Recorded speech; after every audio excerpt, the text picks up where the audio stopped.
Turn now to an update on the two pedestrians hit in West Springfield yesterday. We've learned a mother and her 4-year-old child are in critical but stable condition today.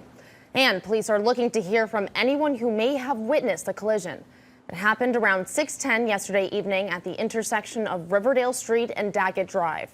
The Springfield police say an active investigation is underway with the department's accident reconstruction team on the scene last night.